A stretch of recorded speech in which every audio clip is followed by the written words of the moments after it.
は今回は千夏さんにインタビューしていきたいと思います。よろしくお願いします。スウェーデン生活5年目って結構長いけど、来たきっかけは何ですか？普通に正直に言えば父の転勤、父の親の仕事の転勤なので、別に私が自主的に来たかったってわけじゃないけど、来て、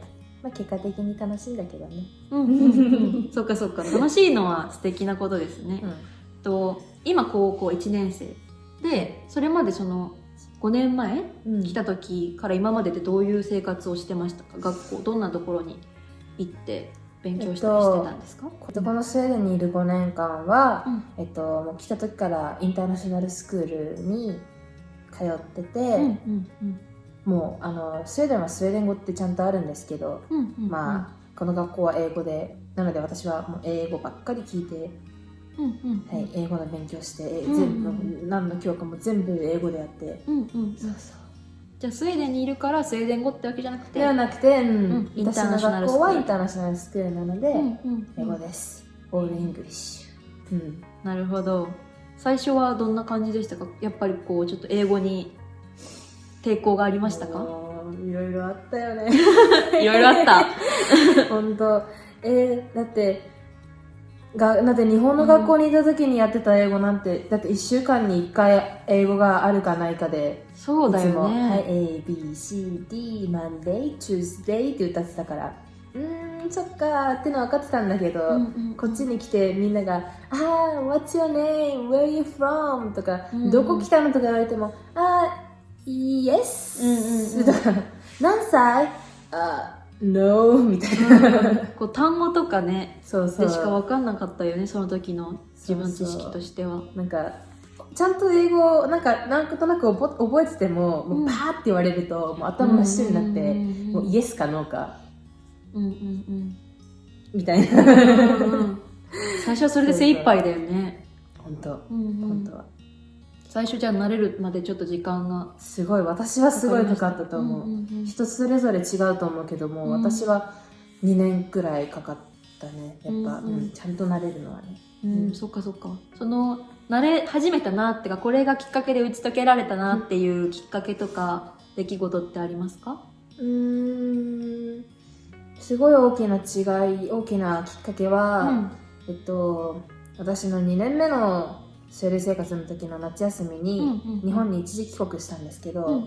その時にすっごい日本の中学校を体験したくて、親にちょっと頼んで、日本の中学校に2週間だけ体験入学したんですけど、その時に英語の授業があって、私今までやっぱ英語の学校だと、英語の学校で私すごい英語の特別クラス、英語ができない人たち用のクラスにいたんですけど、その中でも一番本当に英語がもう聞かれても、話されてもまだ分かんなくて、結構初歩コースというか、なんか一番、他なんか5、6人だけなんですけど、その中で一番ダメだな私ってずっと思ってたから、もう英語に全く自信がなくて、ちょっとやっぱ勉強してても出てこなかった時だから、でも日本の学校で英語の授業やった時にちょっと英語の先生が、私やっぱその外国から来てるからってことで、ちょっといろいろ英語で質問されて聞かれたんですよ。名前なんですかとか、何歳ですか、何年くらいスウェーデンにいますかとか、なんかそういうことを聞かれた時に、なんか私はスラって答えたんですけど、それが私の中で英語の学校だと普通なのに、そうだね、その学校、日本の学校行った時の日本語の学校では、もうすごい珍しかったみたい、すごい私がすごかったみたいで、周りの生徒たちがすげえ英語ペラッペラに喋ってるみたいな顔してきたから、ちょっとそんなにできるんですかね私つって、でその後に先生も「もう千夏さんすごいね英語喋れて」って言われて「それほどでもないんすけどね」みたいな。嬉しくなっちゃって、で反応が自信につながった。でその時に私今まで全く全然できてなかったっていうか、何も成長が得られてなかったと成長できてなかったと思ってたけど、なんか成長してんだなっていうか、ちゃんと私も喋れるんだなって、なんか一回日本の学校に入ることで客観視できたんだね。そこからやっぱりちょっと自信が持てて、自信ついて、もうそこから次のそのなんだっけ9月からまた私が中学3年生になった時に、もうどんどん先生たちにコミュニケーションして話したりいろいろ話してたら、先生たちがみんな「あれ千夏どうしたの急に成長したね」みたいな顔してなんかそれがすごい嬉しかった。その時多分それが一番大きいきっかけです。なるほど、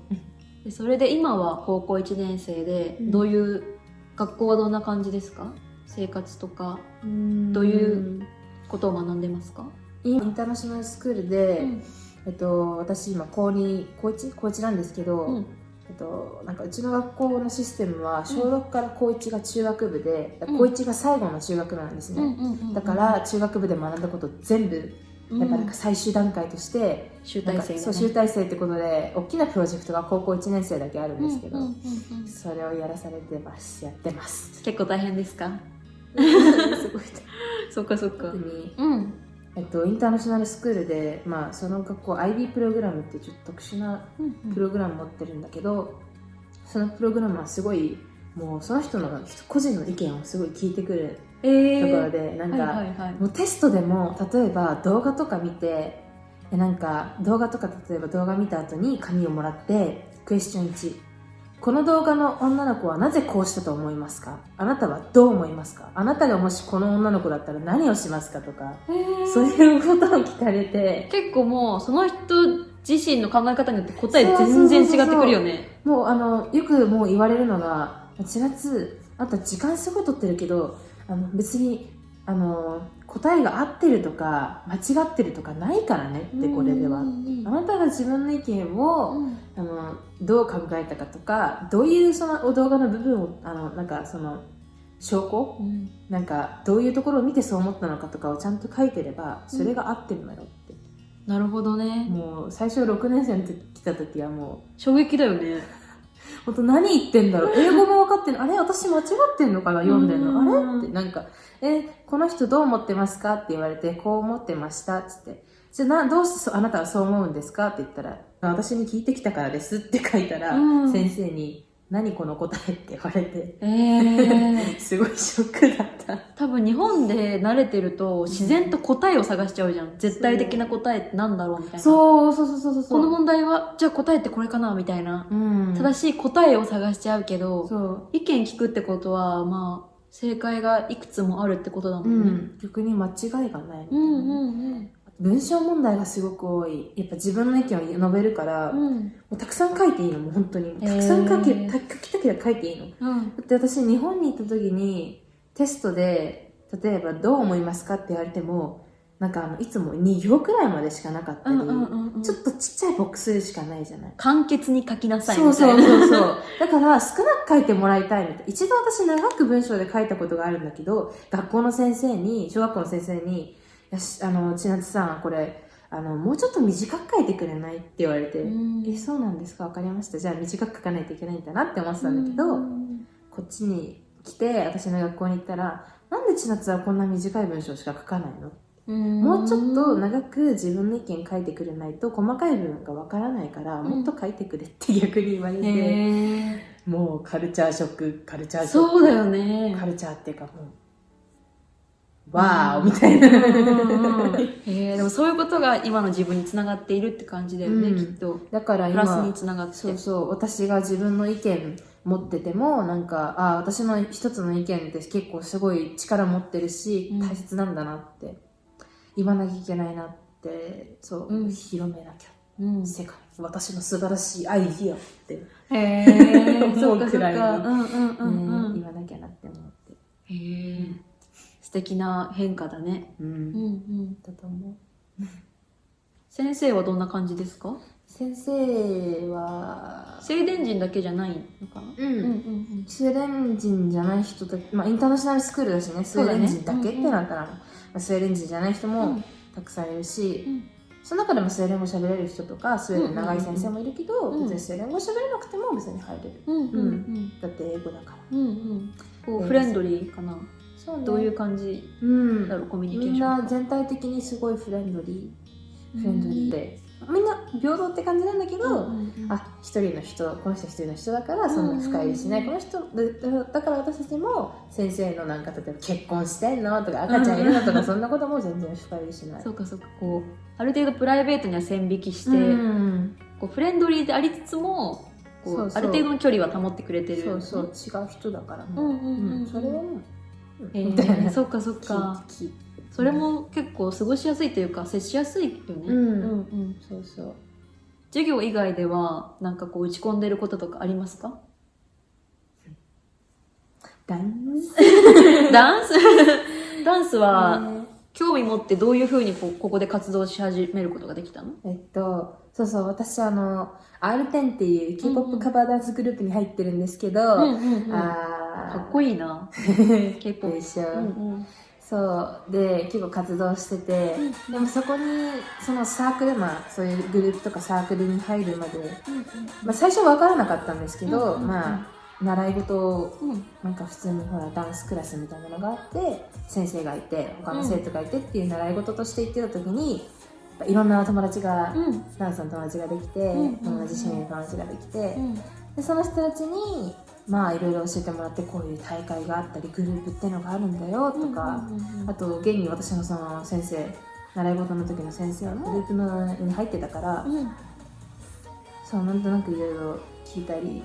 そうそうちょっと聞いてたのかな。じゃあダンススクール通い始めたことがきっかけで、こう今のグループ活動とかもできててっていう。最初はもう全く知るつもりはなかったし、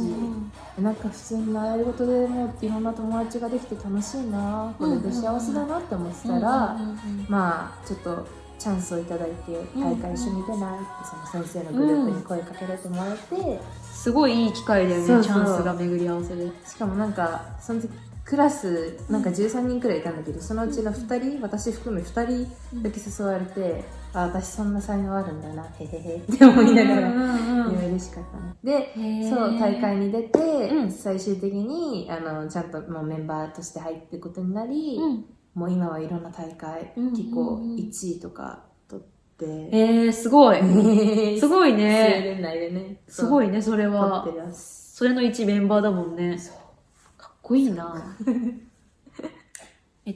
ーデンに来て5年目で、こう自分がここに住んでて、いろいろ変わったなって思うこととかありますか？価値観とか考え方とか、普段生活でもいいし。すごい変わったのかな。変わったっていうよりかはなんか逆に自分のことを生かす機会が増えたかなって思う。例えば、私が多分一番比べやすいのが日本の小学5、6年生の時とかに、私自身結構やっぱリーダーシップがあったり、結構主張したいこととか、結構すごい話すのも好きだし、主張したりするのがすごい好きなんですけど、なんかやっぱクラスで、やっぱもともと目立ってる子とか、主張してる子とかがいると、もうなんとなくみんなの雰囲気でその子たちに話させようみたいなのができるじゃないですか。本当は乗せてもらってって感じ。本当は私も話したいけど、なんか多分話さない方がいいんだろうなみたいな、結構躊躇してて、スウェーデンは別になんかそういうことはもうなんかいらんない、おせっかいみたいな、もう言いたけりゃ言えよみたいな、したけりゃしろよっていう。こっちはなんか空気を読んでるつもりでも、それをスウェーデンでは別にいらないことなんだけど、みたいな。何それ、そんなことしなくていいよ、やりたいことなら言いなよ、じゃないとほら、ずっと私がその嫌なこととかさ、なんか自分であんま好きじゃないことをずっと一緒にやらされるよなんてさ、苦痛でしょって、なんか言われたんだよね、どっかで忘れたけど確かにそれはストレスになって溜め込んじゃうもんね。そう知らない間に。本当だから別になんか納得しないなら、納得いかないならもうちゃんと聞いて、そしたら私たちももう何度でも説明するし、納得できるまで言うし、それでも納得できなかったらみんなでまた話し合えばいいしみたいな、とりあえず私の例えば言いたいこととか話したいこととか、そういうパワーとか、さっきのスキルを発揮できる、発揮っていうか、言えるし、何も周りのこととか雰囲気とか考えないで言えるし、はい、じゃあ最後にこれから自分がどうしていきたいなとか、将来の夢とか、大きくなくてもいいけど、チャレンジしたいこととかありますか？私が今すごい、チャレンジしたいことは結構たくさんあって、おー、素敵なことじゃん。すごいたくさんあって、例えば、本当日本の教育のシステムの変えたいとか、なんか文部科学省だっけな、そういうのに携わりたいとか、夢もあれば、なんか海外も日本ももっとつなげられるようなアニメ会社を作りたいとか、そうもっと総合的なアニメ好きなんだね。そう、好き。アニメ曲とか、であってもいいし、なんかもう先生になって世界中飛び回ってもいいし、すごいグローバル。いろいろねそうなんかしたいことがたくさんあって決められないんですけど、でもやりたいことたくさんあって決められないって魅力的だよねそうね、また進むうちにね分かってくることもあるし、変わるかもしれないし、人生長いしね、長い、全部ゆっくり叶えていけばいいかなって思ったり、見てくれてるかもしれない同年代の学生さんとかにメッセージありますか？私が本当にスウェーデンに来て、なんだろう、スウェーデンでもスウェーデンじゃなくてもいいんだけど、やっぱなんか日本一度出て日本じゃない国の、なんだろうな、その場所の生き方とか世界観とか、なんか考え方とかあるニュースをなんかすごい実感した方がいいと思う。そしたらもう本当にどの国でもどの場所でもいいんだけど、それ実感できたら、なんだろうな、あなたには2つの世界がある。なんか例えばなんだろうな、日本のいいところも分かるし、日本の悪いところも分かる。例えばあるいはその国のいいところもあるけど、その国と日本比べてその国もちょっと自分の中であんまり好きじゃないとか、悪いところがあると思うから、2つのいいところをやっぱり2つとか、それ以上でもいいけど、そういういろんないいところを一度日本に出てから見た方がなんかやっぱ自分にもすごく利益だし、もし日本でやりたいことができなかったり、そういう部分でダメだったらその国に行けるし、その国でできなかったら日本にまた戻れるし、なんかやれることとかしたいこととか、もう場所とか全ていろんな視野がブワーッて広がるから、なんか本当にだから1年でもなんか中高生の人とかね、なんか留学とかがその自分の学校とかサークルとかなんか地域でそういう機会があったら、もう本当1年でも、もう半年でも行った方がいいと思う。もし君が迷っているのすごく共感する。私も大学でも全然遅くないし、なんかね、日本大好きだからこそなんか当たり前と思ってたことが、こっち来たらアブノーマルだったとか、なんか逆にここめっちゃ日本素晴らしいことやんみたいな、気づかなかったみたいな、再発見できるもんね。日本への愛が深まる可能性もある。私なんかすごい視野広がるし、おすすめです。私からもおすすめです。ありがとうございました。